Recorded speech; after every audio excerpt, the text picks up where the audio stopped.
Bienvenue, c'est l'heure de l'actualité sur RTI 1. Je vous donne pour démarrer les titres de ce mardi 25 janvier. Sécurisation du territoire, lutte contre le terrorisme. La commission défense et sécurité de l'Assemblée nationale de Côte d'Ivoire a adopté aujourd'hui le projet de loi pour la création de l'Académie internationale de lutte contre le terrorisme. Et puis on a l'ouverture cet après-midi des travaux de la mission du Fonds monétaire international FMI en terre ivoirienne. La mission va prendre fin le 3 février prochain, son objectif étant d'évaluer le programme économique et financier de la Côte d'Ivoire. Le secteur de l'hôtellerie connaît depuis quelque temps un véritable boom avec l'avènement insoupçonné de ce qu'on appelle aujourd'hui, à tort ou à raison, les résidences meublées. Les acteurs du secteur hôtelier crient à la concurrence déloyale. Nous en parlons dans le dossier EcoPlus tout à l'heure. La situation qui reste tendue au Burkina Faso. Depuis le coup d'État, les condamnations fusent. La CEDEAO, tout comme de nombreux pays et instances internationales, condamnent ce coup de force. Bonsoir à tous. Coupe d'Afrique des Nations oblige, heure décalée, mais même plaisir de vous retrouver sur RTI 1. La Côte d'Ivoire sera bientôt dotée d'une Académie internationale de lutte contre le terrorisme. L'Assemblée nationale a voté le projet de loi. Abou Sanogo nous en dit davantage sur cette question de sécurité nationale et internationale. Le projet de loi présenté par le ministre d'État, ministre de la Défense Téné Birahima Ouattara aux députés membres de la Commission Défense et Sécurité comporte un seul article. Il s'agit du projet de loi de ratification d'ordonnance portant création de l'Académie internationale de lutte contre le terrorisme. À l'issue de l'exposé des motifs et des échanges, les différents groupes parlementaires ont donné pleine caution pour la ratification de l'ordonnance numéro 2021-431 du 8 septembre 2021 portant création de l'Académie internationale de lutte contre le terrorisme. Et c'est donc à l'unanimité des membres présents que le dit projet de loi a été adopté. Nous avons adopté ce projet et à la faveur de tous pour que la Côte d'Ivoire continue sa marche dans le développement. Nous qui sommes les députés de cette nation, nous avons compris la nécessité de la création de cette académie et nous encourageons le gouvernement dans cette voie. Il s'agit de la sécurité et la sécurité d'un territoire n'est pas pour une seule personne, c'est pour l'ensemble des populations. Et nous sommes heureux d'avoir participé à consolider et à voter cette loi. Cette académie qui, pour nous, va apporter une réponse claire à l'affaire du terrorisme qui sévit dans la sous-région, mais surtout qui va permettre à nos militaires et à toute l'Afrique, à tous les pays qui ont besoin de formation, de venir en Côte d'Ivoire et de se former. Le ministre d'État, ministre de la Défense, Téné Birahima Ouattara, s'est félicité de l'adoption de ce projet de loi. Nous pensons que cette académie qui vient de voir le jour à travers l'adoption de ce projet de loi par l'Assemblée apportera un plus quant à la formation, quant à la réflexion et aussi quant à la judiciarisation du fait terroriste ici en Côte d'Ivoire. On ne peut que se féliciter donc de l'intérêt avec lequel les honorables députés ont accueilli ce texte. L'Académie internationale de lutte contre le terrorisme est chargée d'assurer la formation des militaires, gendarmes, policiers, magistrats et fonctionnaires ivoiriens et des États partenaires en vue de leur permettre de lutter contre les groupes armés terroristes et de maîtriser tous les outils de coopération internationale indispensables pour mener à bien cet objectif et d'assurer l'entraînement des unités spécialisées afin d'entretenir ou d'améliorer leur savoir-faire technique et tactique liés aux opérations antiterroristes.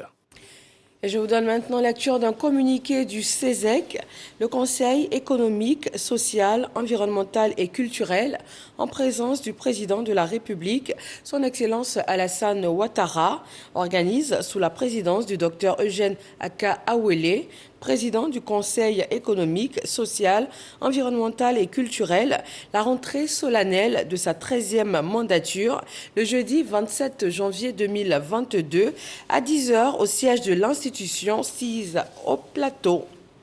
Le ministère de l'Économie et des Finances a procédé ce mardi après-midi à l'ouverture des travaux de la mission du FMI en Côte d'Ivoire. Elle vise à évaluer le programme économique et financier jusqu'au 3 février prochain. Jean-Jacques Kwame. Cette mission du Fonds monétaire international FMI en Côte d'Ivoire va se dérouler de façon virtuelle. Conduite par Lucas Richi, elle a pour objectif d'évaluer le programme économique et financier de notre pays. À l'ouverture des travaux avec la délégation du FMI, le ministre de l'Économie et des Finances, qui avait à ses côtés le ministre du Budget et du Portefeuille de l'État, a indiqué que les deux plans nationaux de développement, PND, ont eu le soutien du FMI. Mais des défis restent à relever, rehausser la qualité de vie des populations. Le PND 2021-2025 compte relever ces défis en matière d'éducation, d'accès à l'électricité, à l'eau potable, ainsi que les problématiques d'emploi jeune et d'autosuffisance alimentaire. La Covid-19 qui sévit ne doit pas freiner cette vision, souligne l'argentier du gouvernement. Une telle situation impose aux États et aux partenaires multilatéraux une solidarité internationale sans précédent à travers une coopération plus renforcée. Il sera essentiel de définir les modalités de renforcement de cette coopération multilatérale, mais surtout de faire preuve davantage de flexibilité dans la conception des politiques, car la situation intrinsèque de chaque pays commande sûrement des actions et interventions spécifiques. Pour sa part, le gouvernement ivoirien est ouvert et continuera de renforcer sa coopération avec le Fonds monétaire international et plus généralement avec les institutions de Bretton Woods. Adama Coulibaly a abordé pour terminer les questions qui seront développées au cours des 10 jours de la mission du Fonds monétaire international. Il s'agit entre autres du cadre macroéconomique et budgétaire, la fiscalité, la dette publique, les récentes évolutions dans les secteurs de l'énergie et du café-cacao. Sur le marché financier régional, la BRVM a dressé son bilan 2021.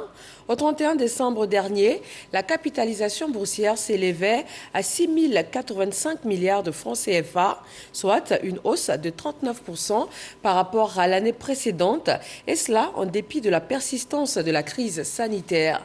Mahama Traoré.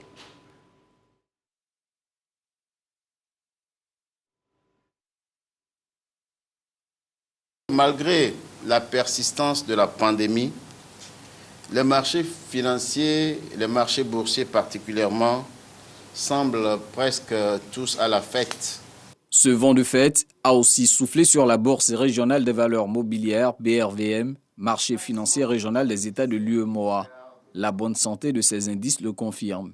L'indice composite de la BRVM a progressé de 39,15% à 202,28 points au 31 décembre 2021. Tous les secteurs d'activité à la BRVM ont connu, à travers leur indice, des progressions positives. Autre indicateur qui permet de mesurer la vitalité du marché financier régional, le volume des titres échangés. 247 millions de titres échangés en 2021 contre 84 millions en 2020, soit une progression de plus de 200%. Progression également au niveau de la capitalisation boursière. La capitalisation boursière globale du marché est passée de 10 419 milliards à 13 332 milliards de francs CFA, soit une hausse de 27,96%. Edoko Siamenouvé explique ce dynamisme de la BRVM par la reprise économique impulsée par les plans d'aide et de soutien initiés par les États contre les effets de la crise sanitaire. Il assure que le cap sera maintenu en 2022 avec plusieurs actions en vue, notamment la promotion de la culture boursière, la mise en place d'un marché de produits dérivés et l'intégration des places boursières du continent. Nous allons continuer à déployer tous les moyens pour être une bourse résiliente, résolument engagée socialement. Nous allons poursuivre nos actions, entre guillemets, de séduction vis-à-vis des investisseurs régionaux et internationaux à travers des roadshows. En termes de retour sur investissement, c'est plus de 1 477 milliards de francs CFA que le marché financier régional a reversé aux investisseurs par l'intermédiaire du dépositaire central Banque de Règlement. Des chiffres qui montrent que la pandémie mondiale n'a pas eu raison du marché obligataire. Elle n'aura pas non plus empêché les services douaniers ivoiriens d'enregistrer de bonnes performances. La régie financière a dépassé ses objectifs de 162 milliards de francs CFA. On passe à 2218 milliards. Et pour 2022, l'objectif grimpe à 2226 milliards de nos francs. Lancine Bakayeko. En 2021, sur un objectif révisé de 2056 milliards, les impôts de porte collectés par les douanes ivoiriennes ont pu franchir le niveau de 2218 milliards de francs CFA, soit un écart positif de 162 milliards. Ce niveau de réalisation est la conjonction de la bonne prise en charge des marchandises, du renforcement de la lutte contre la fraude, de la modernisation des outils de contrôle. Le programme d'extension de scanners aux frontières qui suit son cours, la mise en place du dispositif de vidéosurveillance qui est d'un appui incommensurable pour nos services. Ce dispositif de vidéosurveillance couplé au scanner a fortement contribué à accroître les recettes, en particulier grâce à la maîtrise de la contrebande. Mais pour maintenir ces performances, un programme de modernisation a été mis en place par l'administration douanière. Les actions prioritaires inscrites à ce programme de modernisation consiste en l'élaboration de la stratégie d'encouragement à la conformité volontaire des opérateurs économiques et à la sécurisation du transit à l'aide du traitement automatisé des images scannées. La réalisation de ces chantiers devrait faciliter la collecte de 2226 milliards de francs CFA fixés comme objectif aux douanes ivoiriennes au titre de l'exercice budgétaire de 2022. Au-delà de ces contraintes immédiates, cette semaine des douanes est également et surtout le lieu d'ouvrir des réflexions sur un certain nombre de défis nouveaux. Il s'agit entre autres du démantèlement tarifaire progressif dans le cadre des APE, APE Union européenne, APE Royaume-Uni. La mise en œuvre effective de la zone de libre-échange continentale africaine, la ZLECAf. Et enfin, l'accélération de la transformation digitale des douanes. Cette transformation numérique a vocation à être un véritable pavillon pour un maillage plus serré du territoire douanier. Un autre secteur en plein essor, celui de l'hôtellerie. Depuis quelque temps, les résidences meublées connaissent un boom insoupçonné. Des résidences aménagées et offrant toutes les commodités d'une maison d'habitation, mais sans service hôtelier. Elles sont dissimulées pour la plupart dans des immeubles résidentiels. Et à défaut de cadre réglementaire, les acteurs de l'hôtellerie crient à la concurrence déloyale. Leurs chiffres d'affaires sont en baisse. Le dossier EcoPlus de Cheikh Koné et Espérance Diakalé s'intéressent à la question.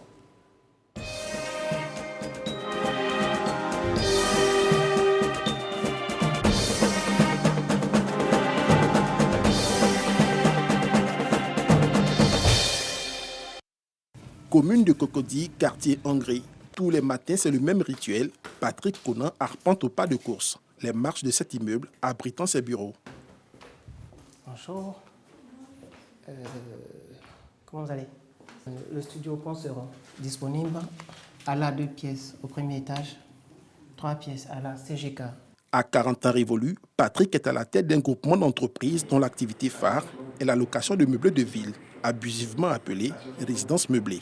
Début de semaine chargée, les demandes de réservation s'accroissent. C'est un planning pour déjà donner les disponibilités au service commercial. Et en fonction des disponibilités, on a une approche commerciale, une dynamique digitale qu'on applique pour rechercher les clients, on va dire, à moins de entre 8h et 10h.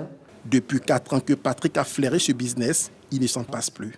Partagé entre les nombreux appels pour réceptionner des commandes de la journée et faire le tour de ses appartements. Cet après-midi, il a rendez-vous avec un client en fin de séjour. Il y a encore plus de la tranquillité, avec tout le confort réuni, bien sûr. C'est ce que nous cherchons, de reposer la tête tranquille. Et je pense que c'est le bienvenu, quoi. Le séjour de 6 nuitées a coûté 180 000 francs CFA à raison de 30 000 francs pour cette 2 pièces. Dans les périodes fastes, en moyenne, Patrick héberge 100 clients par mois et réalise une dizaine de millions de francs CFA de chiffre d'affaires mensuel. Son parc est composé d'une vingtaine de résidences dissimulées dans toute la commune de Cocody. Si les affaires marchent bien pour cet expert en marketing, ce n'est toujours pas le cas pour les autres. Des risques d'endommagement ou de vol de meubles sont récurrents. Jean-Baptiste, entrepreneur en bâtiment devenu promoteur de résidences meublées, en a payé les frais. Nous mettons beaucoup d'argent, mais il y a des clients qui arrivent et qui passent leur temps vraiment pour casser, pour détruire tout ce qui est à l'intérieur. Souvent, vous voyez même ici, tout était rempli de tasses et de verres, mais ils ont tout cassé, il reste seulement que quelques tasses. J'avais même un salon que j'avais acheté, après 1,6 million que j'avais installé, il y a un client qui est venu, qui a tout foutu en l'air, il a tout gâté, j'étais obligé de le payer. Donc c'est vraiment pas gentil. Pour cette résidence de 3 pièces, Jean-Baptiste a investi en meubles de luxe un peu plus de 15 millions de francs CFA pour un bénéfice net mensuel de 500 000 francs CFA. En général, le capital de départ pour investir dans ce business oscille entre 2 et 20 millions de francs CFA en fonction du standing. Aujourd'hui à Abidjan, le business connaît un véritable boom. Les chiffres officiels font état de 200 résidences meublées déclarées, mais officieusement, on en dénombre 20 fois plus. Malheureusement, les initiatives naissent dans l'informel et meurent aussitôt. Et ce, malgré la rentabilité en apparence dont se vantent la plupart des promoteurs. Le business des résidences meublées est un business très rentable. Donc du coup, dès qu'une personne s'y lance, elle rapporte ce fait à d'autres personnes. Du coup, il y a des retours de bouche à oreille. Les gens partagent cette information disant que le business est très rentable. Donc du coup, il faut s'y lancer. Force est de constater que lorsqu'ils s'y lancent, il manque de stratégie en fait. Ils ne connaissent pas le milieu, ils ne savent pas comment le milieu fonctionne. Et c'est bien dommage parce que lorsqu'ils se lancent, forcément ils vont faire faillite puisqu'ils ne connaissent pas le milieu. J'ai commencé en 2014, 2015, 2016, on va dire en 3 ans pratiquement. Vraiment, je n'ai pas pu atteindre les objectifs que je voulais. Donc en 3 ans, j'ai carrément, on va dire, j'ai vu que j'arrivais pas vraiment à booster comme je souhaitais. Depuis quelques mois, les problèmes sécuritaires nés à la faveur d'actes criminogènes ont remis au goût du jour la question de cette prolifération des meublés de ville. Bon, les résidences meublées, d'un côté c'est déjà bon, mais les jeunes abusent et c'est déjà mauvais pour eux. Et tout récemment, il y a eu des trucs de viol où les jeunes ont violé les filles, tout ça, c'est pas joli à voir.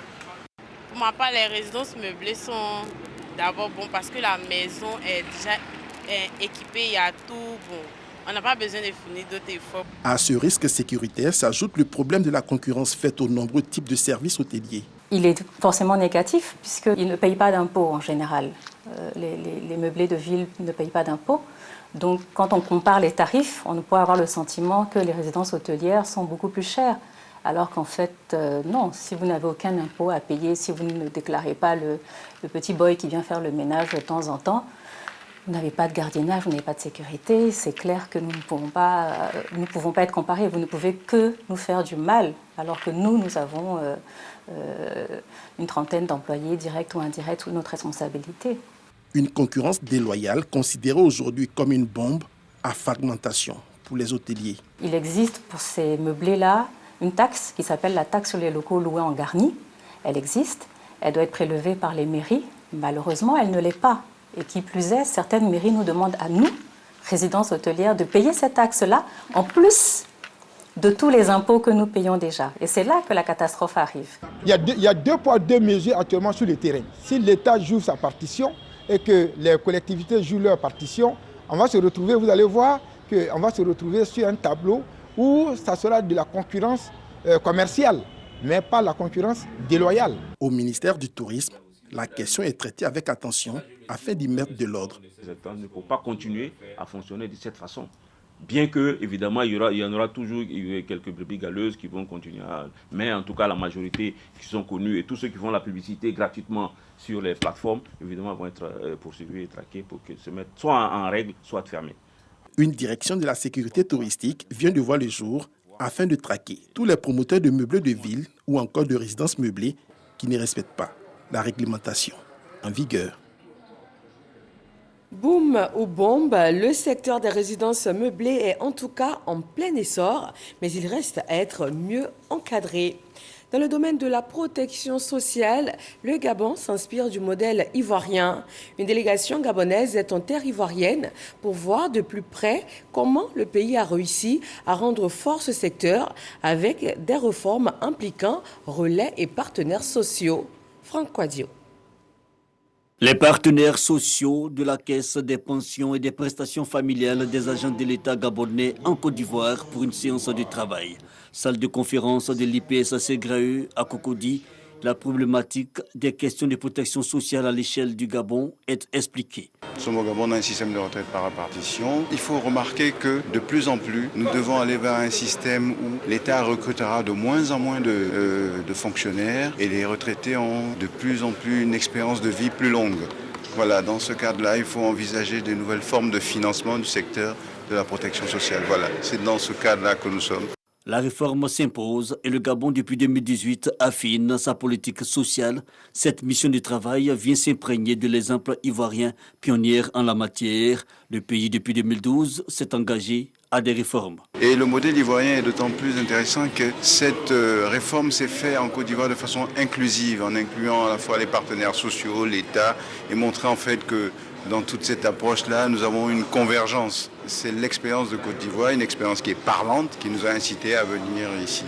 L'État a voulu que ce dialogue soit le plus réussi possible afin que les modalités de mise en œuvre de ces réformes-là soient définies de façon consensuelle avec toutes les parties prenantes. Donc c'est ce que nous avons fait. Et à la pratique, en plus du dialogue constant entre partenaires sociaux, un régime de protection sociale dynamique est réaffirmé selon la direction générale de l'IPS Ségrae, Institut de prévoyance sociale, Caisse générale de retraite des agents de l'État.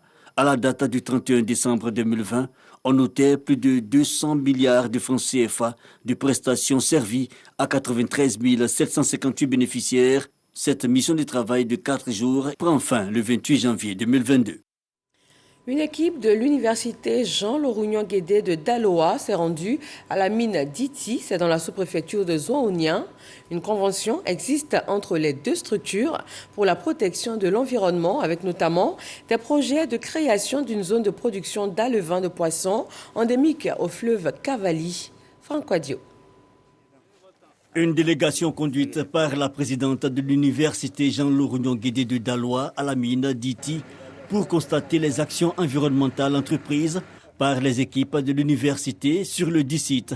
La délégation a fait le tour du propriétaire, objectif faire le suivi, mais surtout explorer 2 zones de plus de 10 hectares pour le planting et la conservation d'espèces d'arbres rares et de centaines d'autres en voie de disparition. L'université Jean-Laurent-Guédé de Daloa, Ugilogue, a apporté à la mine d'Iti dans le département des Zouaouniens des solutions visant à préserver l'environnement. C'est un partenariat public-privé qui se concrétise au niveau de notre sous-secteur de l'enseignement supérieur et de la recherche.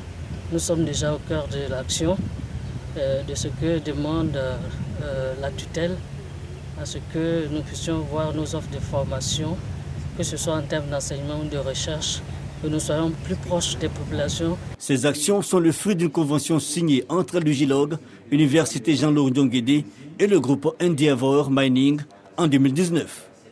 Dans l'actualité sanitaire, le nombre de nouveaux cas de coronavirus est-il en baisse? La politique de prévention des autorités sanitaires porte-t-elle ses fruits?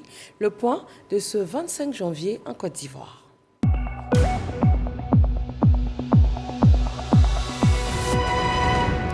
Le ministère de la Santé enregistre 114 nouveaux cas de Covid-19 sur 2394 échantillons prélevés.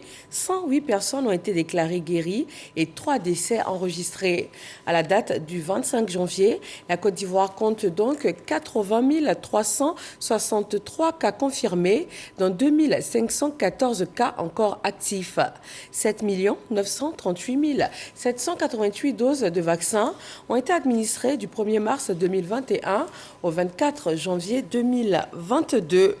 Et on reste en santé. Une opération de don de sang a permis au Centre national de transfusion sanguine de collecter plus de 300 poches de sang. Un grand bol d'air pour ce centre qui fait souvent face à des pénuries de produits sanguins. Marie Triorou et Jean-Marc Diadji. La Côte d'Ivoire ne produit que 160 000 poches de sang pour une population de 25 millions d'habitants selon le CNTS. Pour pallier ce déficit, la jeunesse Sylvie Patricia Yao initie l'opération don de sang qui a sa première étape. Cette action vise à participer au bien-être des populations et à sauver des vies. J'encourage tout un chacun à faire le don de vie, parce que donner du sang, c'est donner de la vie. Et le sang est une denrée très rare. Cette mobilisation de la jeunesse, Sylvie Patricia Yao, a suscité la joie du directeur du centre, qui n'a pas manqué de saluer cette initiative. Ce sont des gestes de ce genre qui peuvent nous aider à combler ce gap-là. Et c'est pour cela que je tiens sincèrement et véritablement à vous dire merci. Le don de sang se fait 4 fois dans l'année. Tous les 3 mois, vous pouvez revenir faire le don de sang. Et je compte vraiment sur vous pour qu'ensemble, dans un élan de solidarité, nous puissions lever ce défi-là, qui est l'autosuffisance en produits sanguins en Côte d'Ivoire. L'appel est donc lancé aux populations qui devront accomplir ce geste noble. Nous connaissons les difficultés qui sont celles de Monsieur le Directeur Général. Nous sommes tous les jours confrontés à des demandes d'intervention afin d'obtenir du sang pour les malades. Et il était de notre devoir de venir appuyer les donneurs de sang habituels. Nous souhaitons que tout le monde se mobilise, notamment les cadres, les élus, les leaders d'opinion qui peuvent faire venir tous les jeunes afin que cette opération-là se pérennise. Après le Centre national de transfusion sanguine d'Abidjan, l'opération s'étendra aux autres centres de l'intérieur du pays.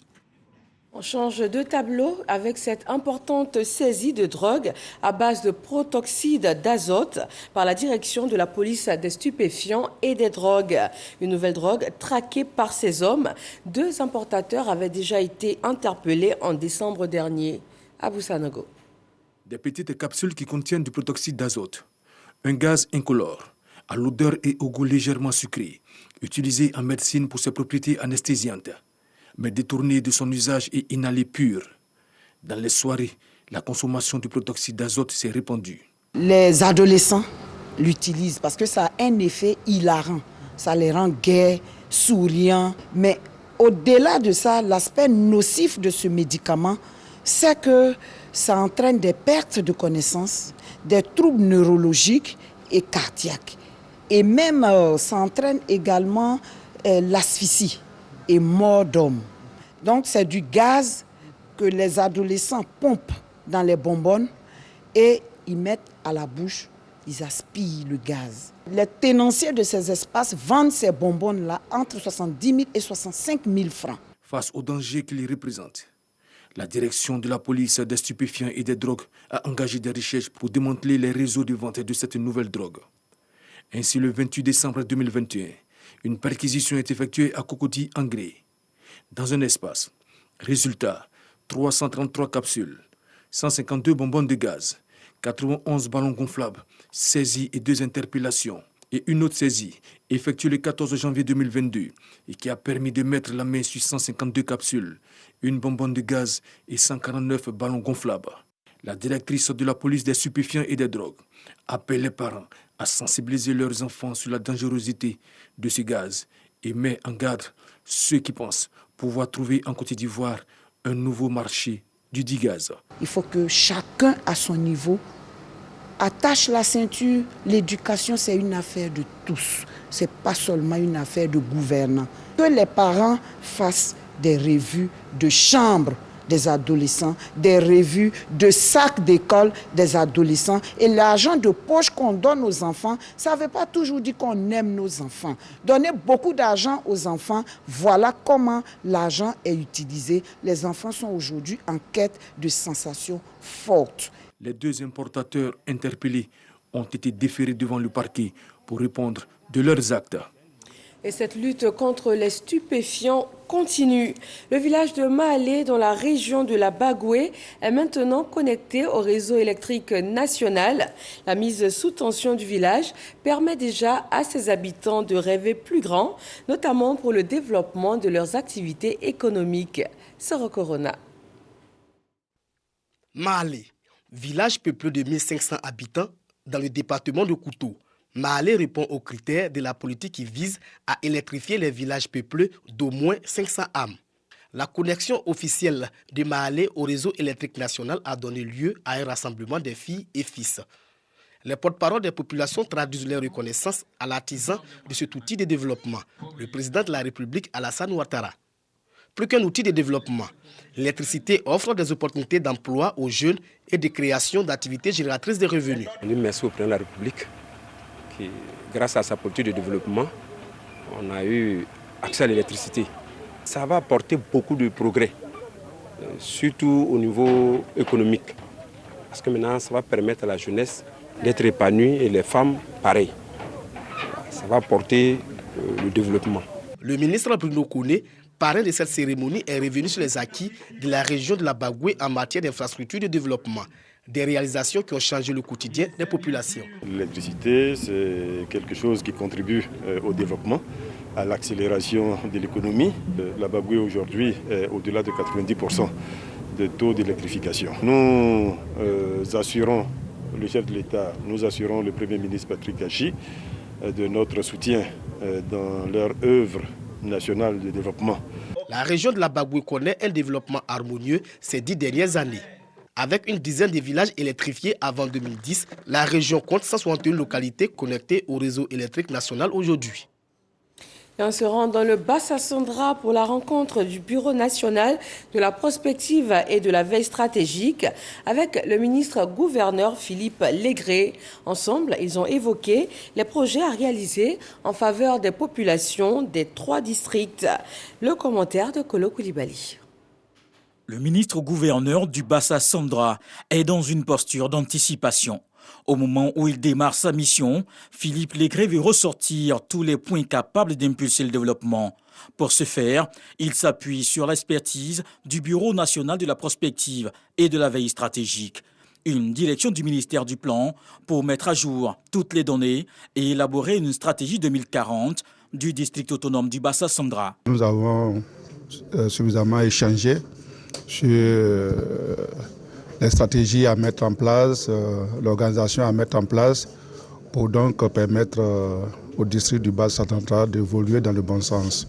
Et donc je pense qu'effectivement nous sommes sur la bonne trajectoire pour que le district du Bassa-Sandra évolue correctement. Le ministre-gouverneur Philippe Légré était accompagné de certains de ses collaborateurs. Une séance de travail avec le bureau de la prospective afin d'impliquer chacun dans sa vision pour le Bassa-Sandra. Quelles sont les actions que nous devons mener pour atteindre notre vision qui est le district du Bassa-Sandra horizon 2040. C'est ça, c'est avec eux que nous allons le faire. Alors nous ne voulons pas aller dans tous les sens, c'est avec eux que nous voulons travailler. Ils sont venus vraiment voir ce qu'ils font. Et nous avons été édifiés. En sollicitant le Bureau national de la prospective et de la veille stratégique, le ministre-gouverneur Philippe Légré mise sur une bonne cartographie des besoins pour la mise en œuvre des projets de développement, prenant en compte toutes les aspirations du Bassa-Sandra. Bonjour 2022 nous conduit à Grand Bassam. Le Carrefour Jeunesse a connu une ambiance bien particulière. Les humoristes et le public de la cité balnéaire ont vécu des moments de fou rire et de bonheur partagés. Par Gaston Reconnaît. Carrefour Jeunesse de Grand Bassam, bon de deux mondes. C'est que cet espace a été choisi pour abriter la 4e étape de Bonjour, émission humoristique de la RTI. Sur le podium, les humoristes font montre de leur talent. Chères femmes, arrêtez de préparer sauce aubergine chez nous. La maman aussi, vous avez vu quoi sur aubergine?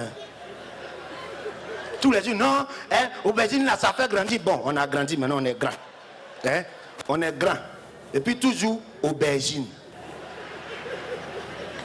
Le directeur général de la RTI vous dit merci de cette mobilisation. Lorsque nous avons démarré Bonjour, il y a 15 ans, c'était ça, que les fils et les filles de la Côte d'Ivoire puissent se retrouver dans la communion. Le président du conseil régional du Sud Comoé, après avoir salué l'initiative de la RTI et encouragé les humoristes, s'est réjoui de la forte mobilisation des populations de la ville balnéaire. Il les a invités à cultiver l'amour et le vivre ensemble. Toutes les couches sociales sont là. Nous avons ici à Bassam la preuve de la mobilisation, de la cohésion à travers Bonjour 2022. À Grand Bassam, autorités administratives, élus, cadres, population et chefs traditionnels de la première capitale de la Côte d'Ivoire se disent fiers d'avoir pu communier avec leurs humoristes préférés. Vous voyez qu'il est minuit passé, on ne se rend pas compte. C'est ça aussi. C'est le jour où tu t'as payé, capote s'est rempli. 2022. Tu n'es jamais nous pressé. souhaitons aussi Donc tu fais semblant. que l'année 2023 commence chez nous avant d'aller ailleurs. La mobilisation, vous avez vu qu'il y a encore une amélioration par rapport à l'année dernière. Donc ça veut dire que votre émission Bonjour se fait connaître. J'espère que l'année prochaine, il y aura encore d'autres mondes et qu'on le fera au stade cette fois-ci. À côté des humoristes, les artistes chanteurs venus soutenir l'équipe de production de Bonjour.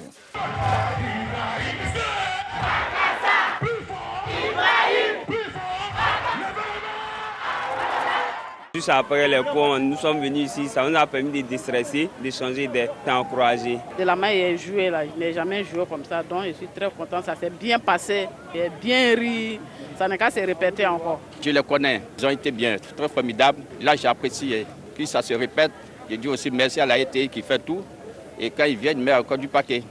Après Grand Bassam, le président du conseil régional du Sud Commun a invité l'équipe de production de Bonjour et les humoristes à déposer leurs valises à Aboisseau.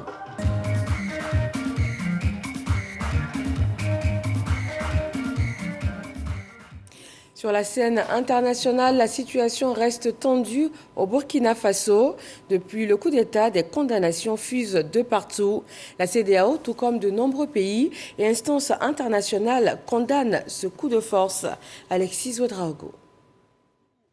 Après le coup d'État militaire acté au Burkina Faso, les vagues de condamnations fusent. Lundi, le secrétaire général de l'ONU, dénonçant l'épidémie des coups d'État qui touchent le monde, a dans un communiqué dit suivre les développements au Burkina Faso avec une profonde inquiétude. Le secrétaire général suit avec une profonde inquiétude l'évolution de la situation au Burkina Faso. Il s'inquiète notamment du sort et de la sécurité du président Roch Marc Christian Kaboré, ainsi que de la détérioration de la situation sécuritaire suite au coup d'État perpétré par des sections des forces armées. Plus tôt dimanche, la CEDEAO invitait les militaires burkinabés à une posture républicaine et à privilégier le dialogue, un appel appuyé par l'Union africaine. La France, de son côté, lundi a indiqué être aussi aux côtés de l'institution pour condamner ce coup d'État militaire, dénoncé aussi par les États-Unis et l'Union européenne, qui demandent la libération du président Kaboré. Pendant la journée d'aujourd'hui, les nouvelles ont été bien pires, mauvaises, et nous savons maintenant que le président Kaboré est sous le contrôle de l'armée. Nous appelons au respect à l'ordre constitutionnel et la libération du président Kaboré. Ce putsch se vient à l'heure où le Sahel est de plus en plus déstabilisé par les djihadistes qui frappent aussi le Niger et le Mali voisin. Au pouvoir depuis 2015, Christian Kaboré, réélu en 2020 sur la promesse de faire de la lutte anti-djihadiste sa priorité, était de plus en plus contesté par une population excédée par les violences qui ont fait, 7 ans plus tard, 2000 morts et 1,5 million d'exilés. Un couvre-feu est instauré de 21h à 5h sur toute l'étendue du territoire. Le mouvement, lui, s'est engagé lundi à proposer dans les délais raisonnables un calendrier de retour à l'ordre constitutionnel. Et un sommet extraordinaire de la CEDEAO est annoncé dans les jours prochains pour examiner cette situation au Burkina Faso. Cannes 2021 au Cameroun. Voyons maintenant le point de cette nouvelle journée de compétition.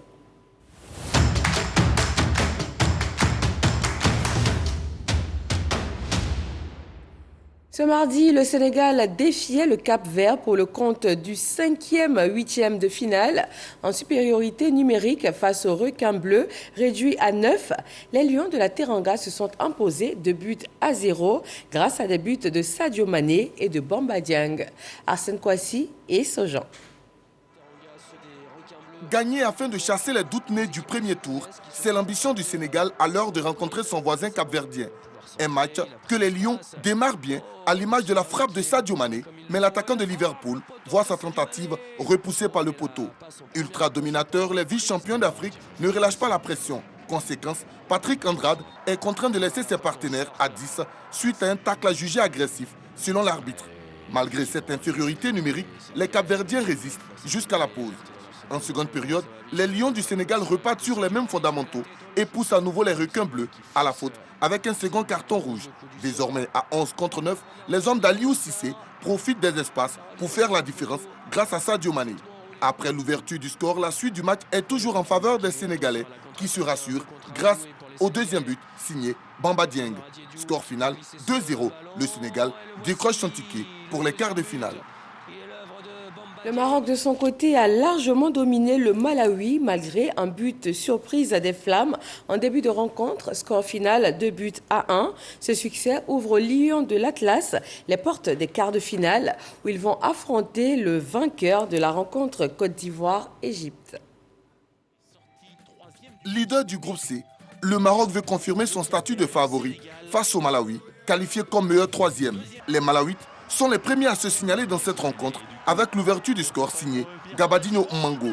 Un but matinal qui sonne le réveil des Marocains qui s'offrent de multiples occasions sans parvenir à trouver la faille. À force d'insister, les Lions de l'Atlas sont récompensés de leurs efforts dans les derniers instants de la première période avec l'égalisation de Youssef En-Nesyri. 1-1 à la pause. Dominateurs, les Marocains accentuent leur pression en seconde période. Achraf Hakimi exécute magnifiquement ce coup de pied et redonne espoir aux siens. Score final 2-1. Le Maroc se qualifie pour les quarts de finale et jouera contre le vainqueur de la rencontre Côte d'Ivoire-Égypte. Cette rencontre Côte d'Ivoire-Égypte est donc à l'affiche demain, mercredi 26 janvier. Ensuite, le Mali va affronter la Guinée équatoriale. Allez, bonne chance à nos éléphants. Très bonne fin de soirée à tous.